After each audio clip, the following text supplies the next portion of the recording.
എടോ ഗേൾഫ്രണ്ടേ, തനിക്ക് എന്ത് പറ്റിയിടോ? ദേ, എനിക്ക് ഈ കണ്ണീര് കാണുന്ന ഒട്ടും ഇഷ്ടമല്ല. ആന്റിയോട് ഞാൻ അങ്ങനെയൊന്നും ചെയ്യാൻ പാടില്ലായിരുന്നു. അതുകൊണ്ടാണ് അവരെ യാത്ര അയക്കാൻ പോലും ആന്റി വരാതിരുന്നത്.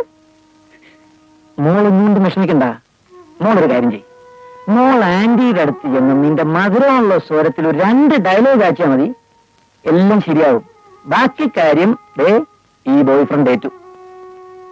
ചെല്ലുമോളെ.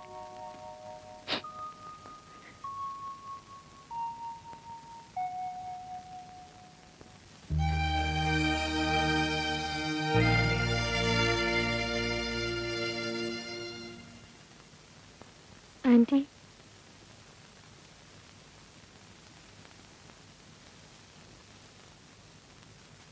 എന്നോട് ക്ഷമിക്കൂ ആന്റി. ഇന്നലെ നടന്ന സംഭവങ്ങൾക്കെല്ലാം കാരണക്കാരി ഞാനാണ്. ഈ വീട്ടിൽ എന്ത് നടന്നാലും അതിനുള്ള ഉത്തരവാദി ഞാനും ഈ വീട്ടിലുള്ളവരും മാത്രമാണ്. അതിഥികളായി വരുന്നവർക്ക് ഈ വീട്ടിൽ ഒന്നും ചെയ്യാൻ കഴിയില്ല. അതിന് ഞാനിപ്പോ സമ്മതിക്കുന്നില്ല. ആന്റി, ഞാനിനി ഒരു തെറ്റും ചെയ്യില്ല. എന്നോട് ക്ഷമിച്ചെന്ന് പറയൂ ആന്റി. എന്താ ഇത്? മഞ്ജു മുറിയിലേക്ക് പോയിക്കോളൂ.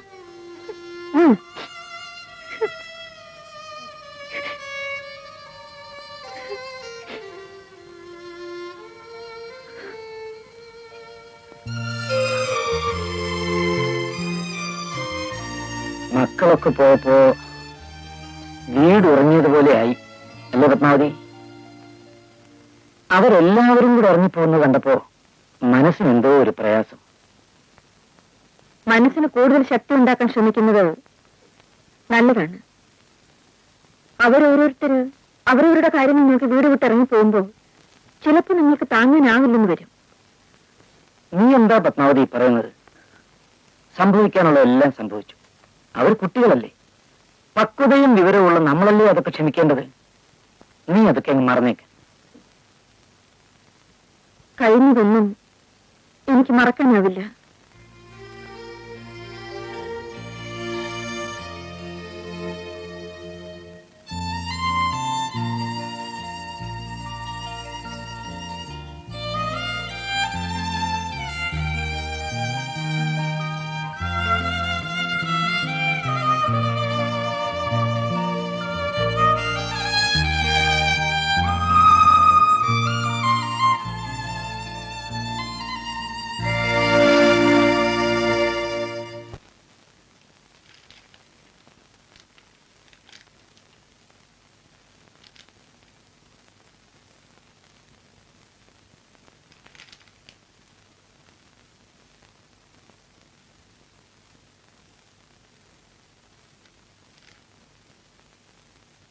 അങ്കിൾ, ഞാനിന്ന് രാത്രിത്തെ വണ്ടിക്ക് വീട്ടിലേക്ക് പോവാണ്. ഈ രാത്രി തന്നെ മോൾ എന്തിനാ പോകുന്നത്? നാളെ രാവിലെ പോയാ മതി, അങ്കിൾ കൊണ്ടാക്കാം. വേണ്ട അങ്കിൾ, എനിക്ക് ഇന്ന് തന്നെ പോണം. എനിക്കെന്റെ ഡാഡിയെ കാണുമെന്നൊരു തോന്നൽ.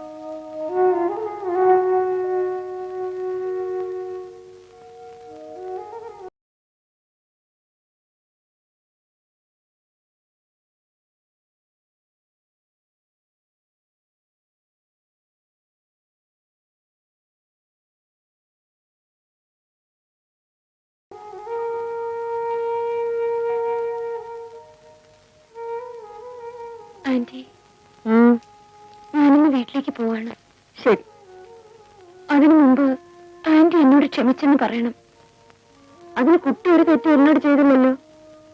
ഒരു പ്രാവശ്യം നീ അവളോട് ക്ഷമിച്ചു എന്ന് പറഞ്ഞാ നീ എന്താ ചെറുതായി പോകും പത്മാവതി?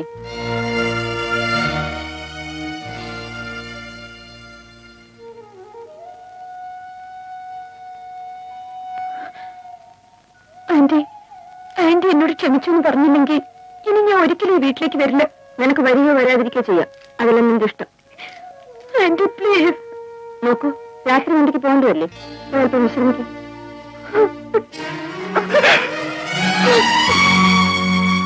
പത്മാവതി, ഇത്രയും പിടിവാശി നിനക്ക് പാടില്ല. നിന്നോട് മാപ്പി ചോദിക്കാൻ വന്ന ആ കുട്ടിയെ നീ കരയിച്ചു വിട്ടല്ലേ? അവളൊരു കൊച്ചുകുട്ടിയൊന്നുമല്ല. എല്ലാം മനസ്സിലാക്കാനുള്ള വിവരവും വിദ്യാഭ്യാസവും ഒക്കെ അവൾക്കുണ്ട്. ഈ വീട്ടിൽ എന്ത് ചെയ്യണമെങ്കിലും നിന്നോട് ചോദിച്ചിട്ടേ ചെയ്യാൻ പാടുള്ളൂ. ഒന്ന് തുറന്ന് സംസാരിക്കണമെങ്കിൽ, ഒന്ന് ഉറക്കെ ചിരിക്കണമെങ്കിൽ നിന്നെ പേടിക്കണം. എന്നെ പേടിക്കണമെന്ന് ഞാൻ ഒരിക്കലും ആരോടും പറഞ്ഞിട്ടില്ലല്ലോ. പിന്നെ നീ പറയുന്നതിന്റെ അർത്ഥം എന്താ? അതാ എനിക്ക് മനസ്സിലാത്തത്. നിങ്ങളൊരു ഹാർട്ട് പേഷ്യന്റ് ആണ്. ഇങ്ങനെ ഉച്ചത്തിൽ സംസാരിക്കാൻ പാടില്ല.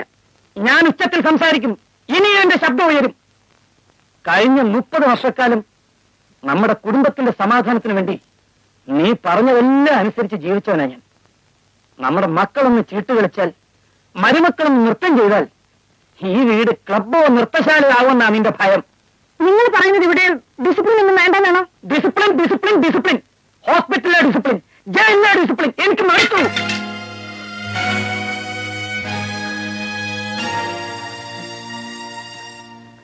പാവം മഞ്ജു. ആ കുട്ടിയോട് മാപ്പ് ചോദിക്കാനല്ലേ നിന്നോട് ആവശ്യപ്പെട്ടത്? അവളോട് ക്ഷമിച്ചുവെന്ന് ഒരു വാക്ക് പറയാന്. പക്ഷേ നീ അതിനുവേണ്ടിയാണെങ്കിൽ നിങ്ങൾ ശബ്ദം ഉയർത്തണമെന്നില്ല. ഞാൻ പറയില്ല. ഇപ്പൊ എനിക്ക് മനസ്സിലായി, ഈ വീട്ടിൽ ഞാൻ ആരുമല്ലെന്ന്. എന്നെ മക്കളെ സ്നേഹിക്കാനല്ല, ഭരിക്കാനാണ് നിനക്ക് ആവേശം. ഇനി ഞാൻ അത് അനുവദിക്കില്ല. ഞാൻ ഇനി അത് അനുവദിക്കും.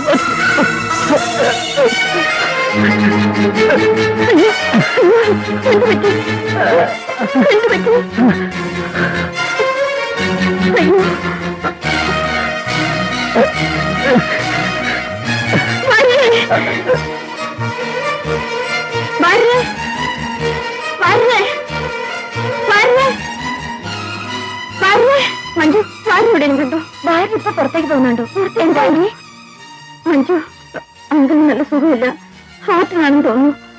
ഉടനെ ഡോക്ടർ ജോസഫിനെ വിളിക്കണം. ആ മഞ്ജു, അതിന്റെ അങ്കിളുടെ അടുത്തേക്ക് പോയിക്കോളൂ. ഞാൻ ഡോക്ടറെ വിളിക്കാം.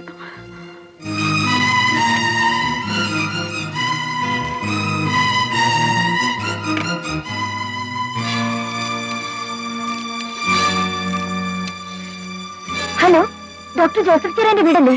ഞാൻ വിശ്വനാഥ മേനോന്റെ വീട്ടിൽ നിന്നാണ് സംസാരിക്കുന്നത്. ഡോക്ടറില്ലേ? ഔട്ട്ഡോർ സ്റ്റേഷനോ? ഓ ഗോഡ്, വേറെ ഹാർട്ട് സ്പെഷ്യലിസ്റ്റ് ആരാണുള്ളത്? ഡോക്ടർ വാസുദേവനോ? ആ ഫോൺ നമ്പർ ഒന്ന് തരാമോ?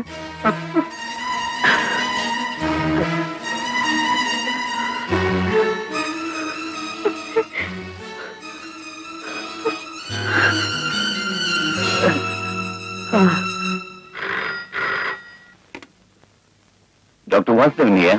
ഞാൻ പത്മാവതി മെക്സിലെ വിശ്വനാഥ മേനോന്റെ വീട്ടിൽ നിന്നാണ് സംസാരിക്കുന്നത്. സോറി മാഡം, ഇന്ന് എനിക്ക് ഒരു അപ്പോയിന്റ്മെന്റ് ഉണ്ട്. റൂളിൽ ഒന്ന് കാത്തിരിക്കുകയാണ്. ഇപ്പോൾ വരാൻ തീരെ നിർത്തിയില്ല. ഡോക്ടർ പ്ലീസ്, പേഷ്യന്റ് വളരെ സീരിയസ് ആണ്. I'm very sorry.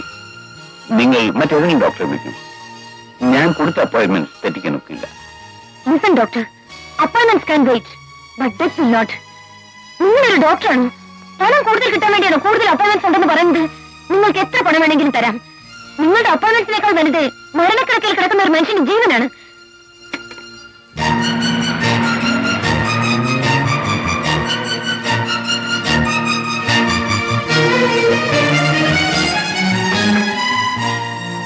ഈ വീട്ടിൽ നിന്നല്ലേ ഫോൺ ചെയ്തത്? അതെ ഡോക്ടർ.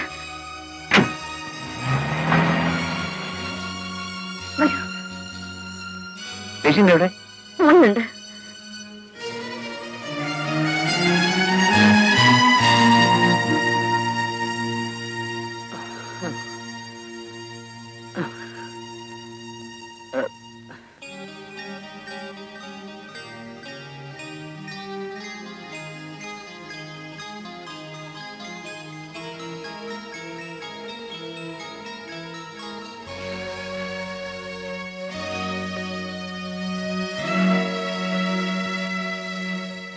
തക്ക സമയത്ത് തന്നെ ഫോൺ ചെയ്ത് നന്നായി. ഞാൻ പ്രിസ്ക്രൈബ് ചെയ്ത മരുന്നിന് കൊടുത്താൽ മതി. ശരി doctor. Whose family doctor? Doctor Joseph Cherian. Oh I see. അദ്ദേഹം ഓട്ടോ സ്റ്റേഷൻ ആണല്ലോ. എന്റെ മോൻ രവി ഇവിടുത്തെ ഗവൺമെന്റ് ഹോസ്പിറ്റലിലെ ഡോക്ടറാണ്. അതെയോ? രവിയുടെ മദറാണല്ലേ? രവി എനിക്കറിയാം. ഞാൻ ഫോണിലൂടെ എന്തെല്ലാം സംസാരിച്ചു. സോറി. ഡോക്ടർ വിളിച്ചത് ഞാനില്ല, ഈ കുട്ടിയാണ്. ഓ, എന്നെ വരട്ടിയത് ഈ കുട്ടിയാണോ? I'm sorry doctor. അങ്കിളിനെ കുറിച്ച് ഓർത്തപ്പോ ഞാൻ എന്തൊക്കെയോ പറഞ്ഞുപോയി. I'm really sorry.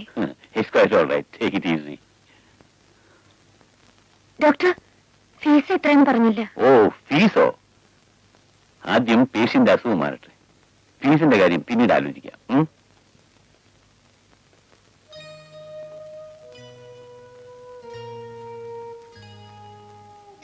ഓ, മക്കളെ വിവരം അറിയിക്കണം. അറിയിച്ചു ആന്റി. ഇൻവിറ്റേഷൻ കാർഡിൽ നിന്ന് അഡ്രസ് കിട്ടി.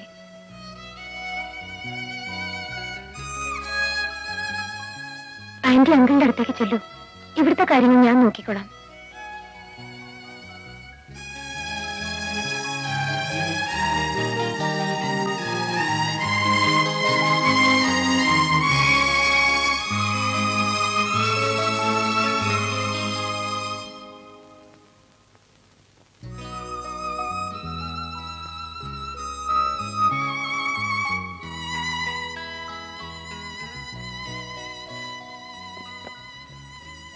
ആന്റി, എന്തെങ്കിലും കഴിക്കൂ.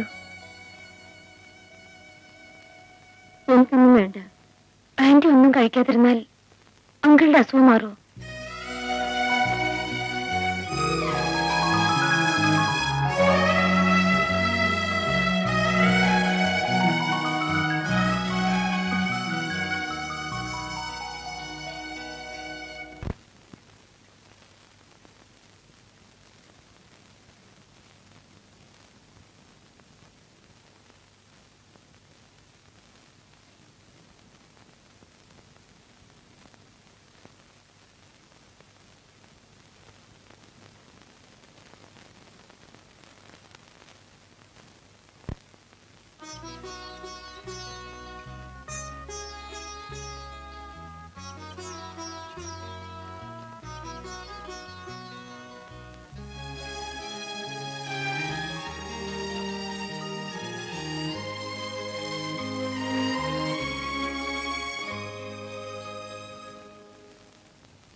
അങ്കിൾ, അങ്കിൾ, മരുന്ന് കഴിക്കൂ.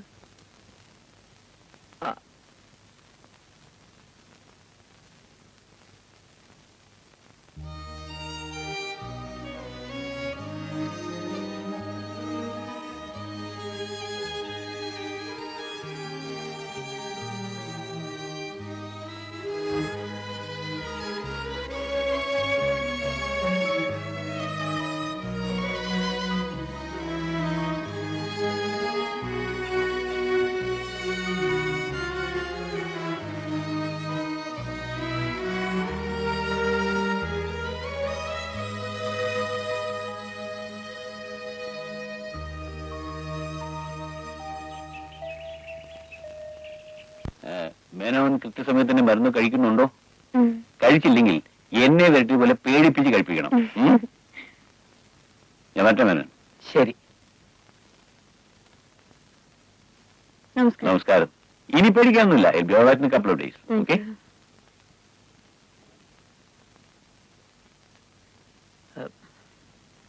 മക്കളെ കാണുന്നില്ലല്ലോ പത്മാവതി.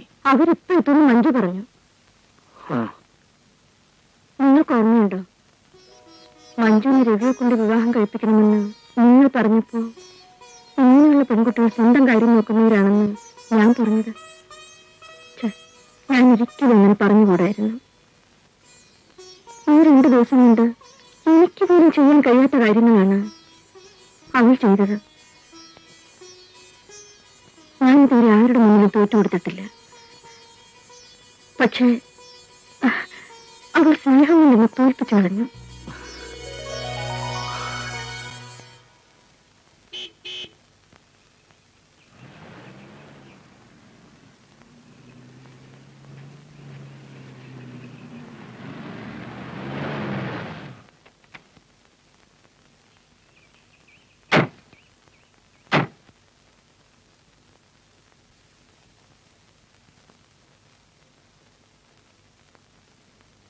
ഡാഡിക്ക് ഇപ്പൊ എങ്ങനെയുണ്ട്? കുറവുണ്ട്. മമ്മി പെട്ടെന്ന് അറ്റാക്കുണ്ടാകാൻ മെന്റൽ ടെൻഷനിലുണ്ടായോ? അത് പെട്ടെന്നുണ്ടാകുന്ന അസുഖമാ എന്തോ നിനക്കറിയാമല്ലോ. നിങ്ങൾ പോയതിനു ശേഷം ഞാനും മമ്മിയും മഞ്ജുവും ചേർന്ന് ഓരോ തമാശകൾ പറഞ്ഞ് ഒരുപാട് ചിരിച്ചു. കൂടുതൽ ചിരിച്ചുകൊണ്ടായിരിക്കും പെട്ടെന്ന് ഇങ്ങനെ ഒരു അറ്റാക്ക് ഉണ്ടായത്. അല്ലേ പത്മ? മഞ്ജു എവിടെ പോയി? അവൻ മുറിയിലുണ്ടാവും. മഞ്ജുവിനെ വിളിക്കും. മോളെ, വാ ആ വാ ആ മഞ്ജു മഞ്ജു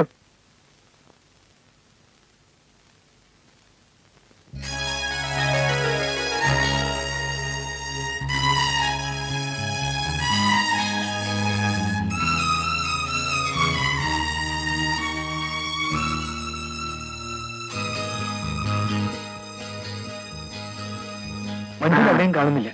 ഏ? ഇതാ മഞ്ജു മമ്മിക്ക് എഴുതിയ കത്താണിത്. ആന്റി, ഞാൻ എന്റെ വീട്ടിലേക്ക് മടങ്ങാണ്. ആന്റിയുടെ അനുവാദം ചോദിച്ചിട്ട് പോകാമെന്ന് വെച്ചാൽ ആന്റി എങ്കിലും എന്നെ വിടില്ലെന്നറിയാം. അതുകൊണ്ടാണ് ഈ ഒരു കത്ത് എഴുതി വെച്ചിട്ട് പോകുന്നത്. എന്നോട് ക്ഷമിക്കൂ മഞ്ജു.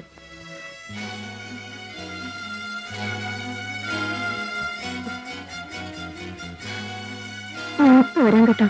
ഞാൻ ഇവിടെ വാ.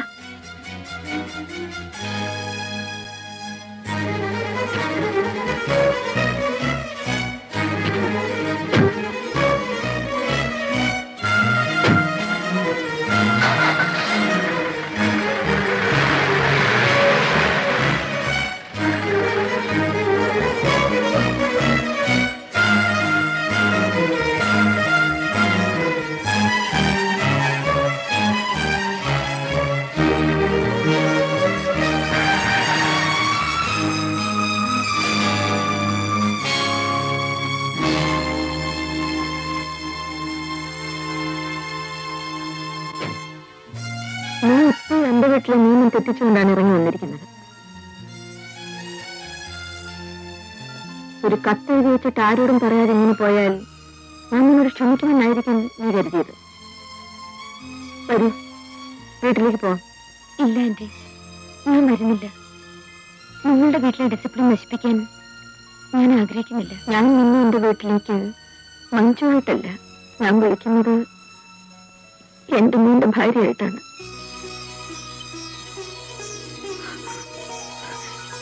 വരില്ല മഞ്ജു, വരില്ല മോളെ.